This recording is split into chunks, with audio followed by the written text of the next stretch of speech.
Well, we at Classic Heroes have been lucky enough to get our hands on this wonderful old E21 3 Series, made rather more special by the fact it has to be one of Alpina's very, very, very earliest examples of, if you like, the modern era of Alpina, when you could actually get a car from Alpina start to finish in its entirety. This is an Alpina A1 3, loosely based on the E21 320.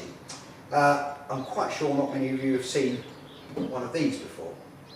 Well, Bernard Bovensiepren, the man responsible for Alpina today, started his life, funnily enough, with Fiat 500s, but very, very quickly his talents were turned to tuning friends' BMWs, primarily the new classes, and Falkenhausen's famous M10 engine, which also is featured in this 320 A1 3 Alpina. The early Alpinas were cars that were visited Alpina and were tuned by Alpina. It was slightly later on in Alpina's life that you could actually go to them and order a car manufactured by Alpina. So I think the important thing to stress is anything earlier than sort of E21 era is still a BMW, but this isn't. This is an Alpina. Well, this car was manufactured by BMW on March the 15th, 1977. The car was then delivered on the 17th to Alpina at Bucklow. Despite it being one of the earliest examples that I've certainly seen, I'm sure a lot of you have seen, you already see the telltale Alpina signs sneaking through.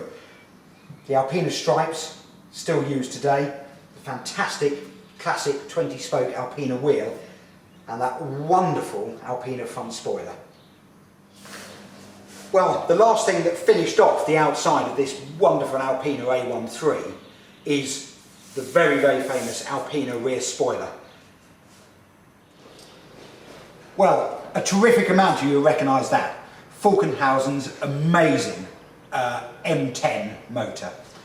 This is a 2-litre version, single overhead cam, 8 valve. I mean, the life of that engine was unbelievable. I mean, it spanned 3 decades.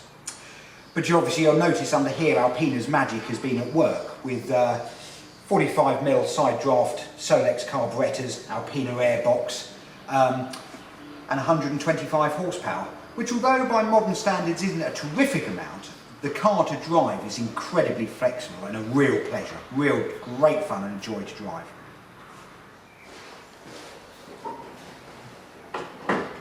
Well, despite this A13's 33 years, it just shows even back then at the birthplace of modern Alpina, they really, really started to appreciate how much the general public wanted bespoke but enhanced BMW models.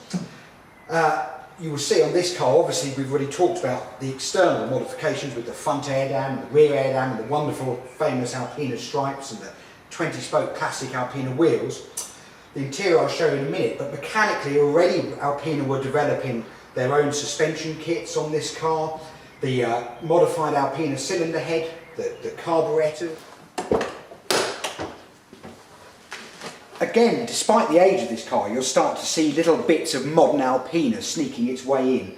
You're already featuring the Alpina dash plaque, one of the first models to have that. The wonderful Alpina steering wheel that Alpina used Momo to make for them. And of course they turned to Scheele for these truly amazing Alpina striped seats, which are amazingly comfortable. Models before this won't have seen the very, very, very famous Alpina on the instruments, which this E21 featured. And that steering wheel, of course, many of you have recognised and was used again for another 3 decades after that, not forgetting the Alpina gear knob. The very privileged new owner of this A13 is going to benefit from the first 3 owners who have looked after this car truly amazingly. The body shell is completely original. It's been resprayed, but the actual shell itself is completely untouched and original. A real credit to them, although the 3rd owner has only owned the car for 2 years and about 500 kilometres. The car's only covered 90,000 kilometres from new, which again is very clear to see here. The other amazing thing about this car is the paperwork that comes with it. Not just has it got all its original handbooks and etc., the original radio with the original radio instructions, but the lovely thing is it's actually got the original purchase invoice for the car from Alpina in 1977. Now how many of those exist today? Not many, actually.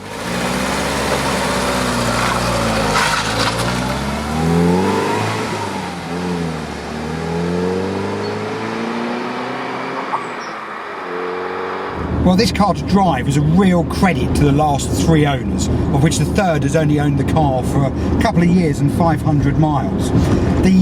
It's so smooth to drive, so refined and so quiet. I mean, this really is the modern era of BMW and Alpina. Just very exciting.